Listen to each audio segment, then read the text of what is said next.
আমাদের দেশের সম্মানের জন্য যে জিনিসটা রাইট সেটাই করতে হবে। আমি একা তো আর ডিসিশন মেকার না, এটা বোর্ড আছে, গভর্নমেন্ট আছে, সবার মিলে ডিসিশনটা নিতে হবে। বাট আমার কাছে মনে হয় যে কোনো ড্রাস্টিক ডিসিশন না নিয়ে একটু চিন্তাভাবনা করে ডিসিশনটা নেওয়া উচিত।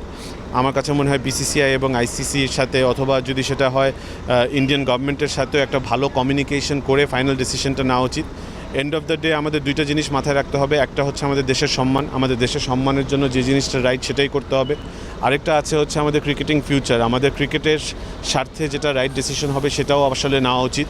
সো আমার কাছে পার্সোনাল ভিউ হচ্ছে যে স্পোর্টস ক্রিকেট এর সাথে পলিটিক্স ইনভলভ করা উচিত না। সো স্পোর্টস যত আমরা পলিটিক্সকে বাইরে রাখতে পারবো তত আমাদের জন্য ভালো। তারপরেও কমিউনিকেশন চলছে। আমি জানি না মিডিয়াতে গতকালকে রাতে কি হয়েছে বা কি বলেছে, বাট আমি এতটুকু জানি যে communication is underway.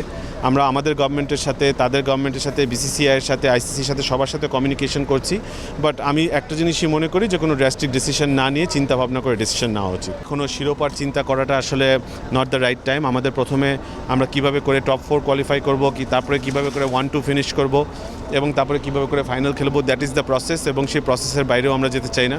Obviously Rangpur Riders যখনই টিম বানাবে এবং যত বছরই খেলবেন, আমরা সবসময় চেষ্টা করব শিরোপা জয় করার জন্যই টিম বানানো। Obviously the ultimate goal is to win the championship, but তারপরেও আমার কাছে মনে হয় যে আমরা এখন প্রসেসের মধ্যে থাকাটা ইম্পর্টেন্ট। দেখেন, একটা প্লেয়ার যখন এরকম মেন্টাল স্ট্রেংথের একটা প্রফেশনাল ক্রিকেটার থাকবে, তখন সে যেই টিমেই খেলুক না কেন, কোনো ফ্র্যাঞ্চাইজ বা ন্যাশনাল টিমে, he makes our lives easier.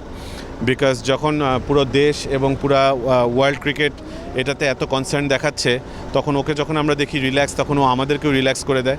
আমাদেরও কনসার্ন ছিল প্রথম যে ও কীভাবে করে রিয়্যাক্ট করবে, but I think he has nerves of steel. আমার কাছে মনে হয় যে he is a professional athlete, এবং প্রফেশনাল অ্যাথলিটের এইসব সেটব্যাকস লাইফে আসবে। And I think there is nobody better than Mustafiz who can handle this situation.